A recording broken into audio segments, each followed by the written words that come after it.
सुशांत सिंह राजपूत के फ्लैट की डुप्लीकेट चाबी के लिए जो इतने दिनों से चर्चा चल रही थी, अब उनके यहाँ काम करने वाले नीरज सिंह ने बताया कि आखिर चाबी की सच्चाई क्या है और क्यों डुप्लीकेट चाबी कहाँ गई थी और चाबी का और चाबी वाला आने में कितनी देर लगी।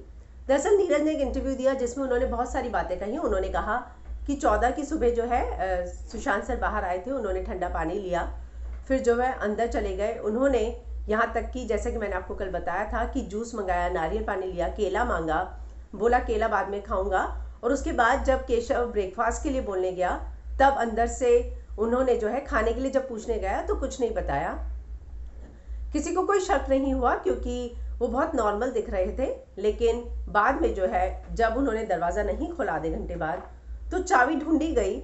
लेकिन नीरज का ये कहना है कि नया नया फ्लैट था, 5-6 महीने पहले ही हम लोग रहने गए थे, तो सिर्फ मेन गेट की जो चाबी है वो 2 थी। रूम की चाबियों को ऐसे हमने अलग नहीं रखा था क्योंकि सुशांत सर कभी भी अंदर से दरवाज़ा ऐसा बंद करके नहीं सोते थे, हमेशा खुला रहता था। पर हमें लगा कि शायद उन्हें डिस्टर्ब हो रहा होगा, आराम करना होगा, इसलिए उन्होंने अंदर से दरवाज़ा बंद किया है। हमने चाबी ढूंढी 15-20 मिनट तक। जब चाबी नहीं मिली उसके बाद हमने लॉक वाले को बुलाया।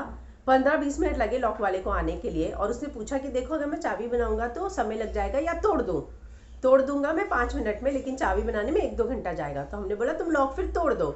उसने 5 मिनट में लॉक तोड़ दिया और उसने कहा कि 5 मिनट में लॉक तोड़ने के बाद हमने कहा कि तुम जाओ, और केशव उसे नीचे तक छोड़ने गया। सिद्धार्थ सर आए हुए थे नीचे, सिद्धार्थ सर ने दरवाज़ा खोला, उसके पीछे दीपेश था, फिर मैं था।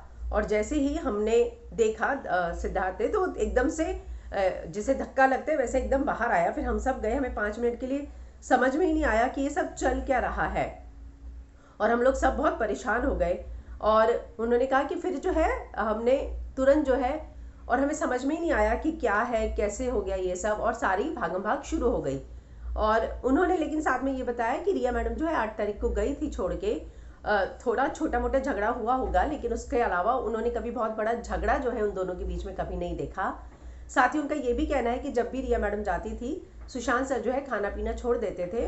जिस दिन रिया मैडम गई उसी दिन उनकी बहन आई, उन्होंने समझाया खाने के लिए। उसके बाद सुशांत सर ने खाना शुरू किया और मीतू दीदी ने जाते हुए भी कहा था कि इनका ध्यान रखना, लेकिन वो एकदम नॉर्मल दिख रहे थे। हमने कभी नहीं सोचा था कि इस तरह का होगा। हालांकि उन्होंने कहा कि मैंने सिर्फ 2 ही बार झगड़ा सुना है या समझा है। एक बार जब वो चंडीगढ़ गए थे फ्रेश होने के लिए तब हुआ था, और अभी 8 तारीख को हुआ। पर उन्होंने कहा कि रिया मैडम सामान लेकर गई, पर इतना बड़ा झगड़ा हमने कभी नहीं सुना है कि हुआ हो। बल्कि रिया मैडम रहती थी तो सर खुश रहते थे, नॉर्मल रहते थे। मार्च में उनकी तबीयत बिगड़ने लग गई थी। शुरू में वो वर्कआउट वगैरह करते थे, बाद में बहुत सोने लग गए थे, दवाइयाँ लेते थे, और रिया मैडम ही सारी दवाइयों का और अपॉइंटमेंट का ध्यान रखती थी।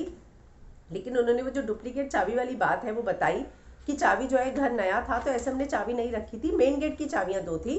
उन्होंने कहा कि सर ने इससे पहले भी कहा था कि हम पावना जाएंगे, खेती करेंगे, सब कुछ छोड़ के वहीं खुद खेती करना सीखेंगे, सब कुछ खुद ही उगाएंगे और वहीं पर रहेंगे, छोटा मोटा जो भी बजट होगा उसमें ही रहा करेंगे। तो उन्होंने कहा कि सर ने हमारे लिए इतना कुछ किया था, वो तो जो बात बोलते थे हम हाँ बोल देते थे। तो हमने कभी नहीं सोचा था कि वो इस तरह का कदम उठाएंगे, क्योंकि हमें ऐसा कोई कभी डिप्रेशन उनके साथ हो ऐसा नहीं लगा। लेकिन हाल फिलहाल में वो सोने बहुत ज़्यादा लग गए थे, लेट उठते थे। पहले तो वो बहुत ज़्यादा वर्कआउट वगैरह भी करते थे, लेकिन हाल फिलहाल में ऐसा लगा था जैसे उनका मन वर्कआउट से भी भर गया हो। तो ये सारी चीज़ें नीरज ने बताई जो उस समय घर में मौजूद थे। उन्होंने माना कि सबसे पहले सिद्धार्थ पिठानी रूम के अंदर गए थे, उसके पीछे दीपेश था और मैं थे, और जैसे ही हमने देखा हम सभी को बहुत ज़्यादा धक्का लगा था।